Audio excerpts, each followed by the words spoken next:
Assalamualaikum warahmatullahi wabarakatuh. Selamat malam semuanya, teman-teman. Minal aidin wal faidin, mohon maaf lahir batin. Ketemu lagi di mata kuliah APSI. Pertemuan 9, kita akan membahas tentang pengujian perangkat lunak dan pemeliharaan sistemnya. Lanjut. Di sini pengujian perangkat lunak. Yang pertama itu pengertiannya adalah penelusuran proses mempelajari sebuah program dalam rangka menemukan kesalahan pada perangkat lunak sebelum diserahkan kepada pengguna. Roger S. Freeman 7 edition ya. Habis itu ada lagi pengertian dari Pak Sukamto. Sasaran pengujian perangkat lunak dibagi menjadi 3. Pertama, pengujian adalah proses eksekusi suatu program dengan maksud menemukan kesalahan. Jadi namanya pengujian itu akan menemukan suatu kesalahan. Yang kedua, test case yang baik adalah test case yang memiliki probabilitas tinggi yang menemukan kesalahan yang belum pernah ditemukan sebelumnya. Yang ketiga, pengujian yang sukses adalah pengujian yang mengungkap semua kesalahan yang belum pernah ditemukan sebelumnya. Itu 3 pengertiannya.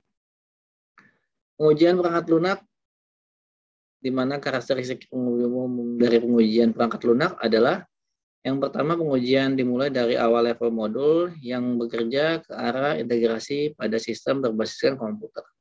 Yang kedua, teknik pengujian yang berbeda sesuai dengan poin-poin yang berbeda pada waktunya. Yang ketiga, pengujian diadakan oleh software developer dan untuk proyek yang besar oleh grup testing independen. Yang keempat, testing dan debugging adalah aktivitas yang berbeda, tetapi debugging harus diakomodasikan pada setiap strategi testing. Jadi berbeda antara testing sama debug. Testing adalah pengujian, debug adalah program mencari suatu kesalahan. Strategi pengujian perangkat lunak dibagi menjadi 4. Yang pertama, unit testing, unit integrasi, unit validasi, dan unit system testing. Unit testing, pengujian komponen individu modul di program prosedural atau kelas di OPP. Yang kedua, integrasi sistem, pengujian terhadap koleksi dari komponen yang bekerja secara bersamaan. Yang ketiga, validasi testing, pengujian aplikasi terhadap kebutuhan pengguna. Yang keempat, sistem testing, pengujian aplikasi secara keseluruhan. Nih, 4 dari strategi pengujian perangkat lunak. Yang selanjutnya, mode pengujian sistem testing. Nih, ada white box, ada black box. Ini selalu digunakan nanti buat kalian skripsi atau TA, ada metodenya, ada strateginya. White box testing adalah pengujian yang didasarkan pada pengecekan terhadap detail perancangan penggunaan struktur kontrol dari desain program secara prosedural, di mana untuk membagi pengujian ke dalam beberapa kasus pengujian, di mana ada beberapa alasan pengujian white box adalah adanya kesalahan logik dan asumsi yang tidak tepat pada setiap kemungkinan eksekusi. Adanya kemungkinan alur yang tidak tereksekusi, ada kemungkinan kesalahan tipografi yang sulit ditemukan kalau tidak dijalankan. White box testing ini mempunyai beberapa kelebihan. Pertama, kesalahan logik digunakan pada syntax if dan pengulangan di mana white box testing ini akan mendeteksi kondisi-kondisi yang tidak sesuai dengan mendeteksi kapan proses pengulangan akan berhenti. Yang kedua, ketidaksesuaian asumsi menampilkan asumsi yang tidak sesuai dengan kenyataan atau analisa yang diperbaiki. Sebentar.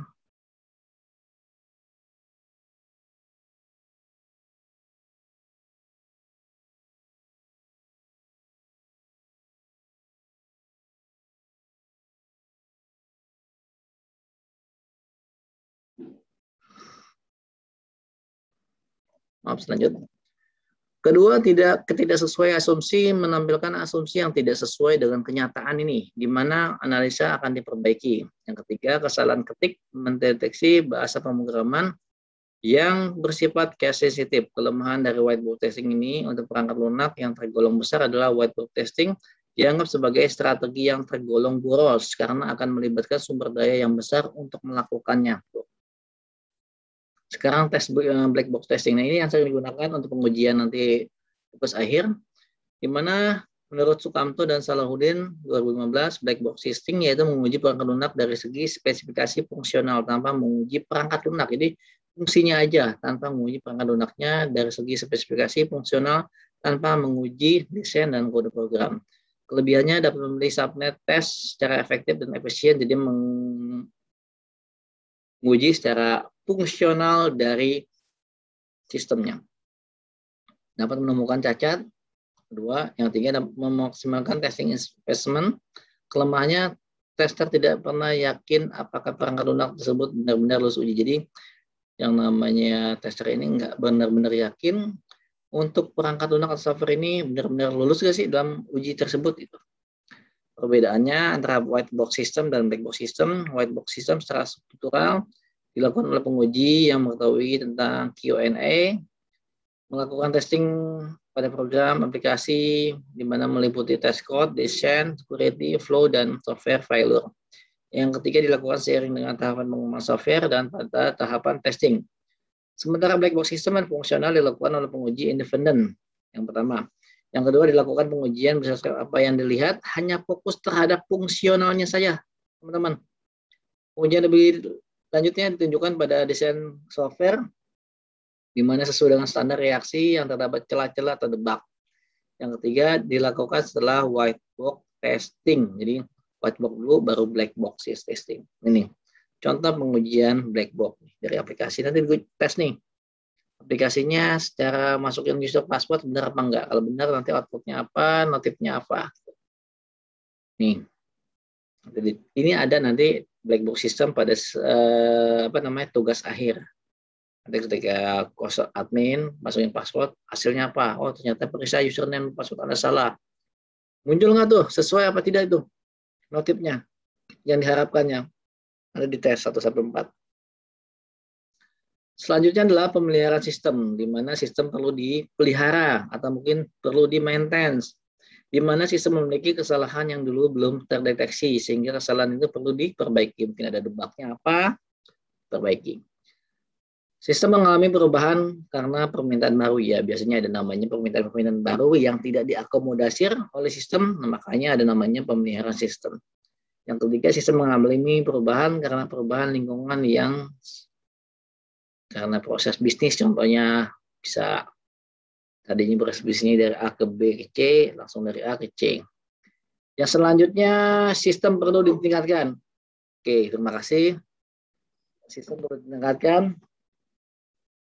Yang selanjutnya, jenis pemeliharaan sistem adalah yang tergolong 4 jenis pemeliharaan korektif, di mana pemeliharaan korektif adalah bagian dari pemeliharaan sistem yang tidak terlalu tinggi nilainya, tapi membebani karena pemeliharaan ini mengkoreksi kesalahan-kesalahan yang ditemukan. Pemeliharaan adaptif adalah pemeliharaan yang dilakukan dalam menyesuaikan perubahan dan lingkungan, data, pemrosesan, dan persyaratan pemakai baru. Jenis-jenis pemeliharaan sistem, pemeliharaan penyempurnaan, biasanya pemeliharaan ini meliputi cara kerja dan mentabilitas kemampuan dari pemeliharaannya. Yang kedua, pemeliharaan preventif, di mana terjadinya inspeksi periodik pemeriksaan sistem untuk mengungkap dan mengantisipasi kesalahan, permasalahan. Nih, contoh pemeliharaan sistemnya. Di sini ada spesifikasi hardware-nya, server dan kliennya seperti apa.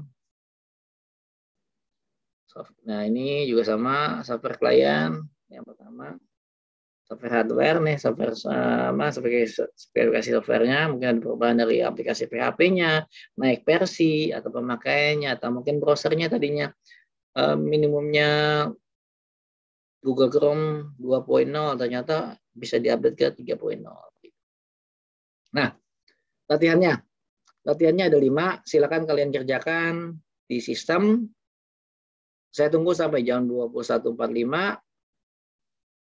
Ada pertanyaan, silakan via chat atau via web.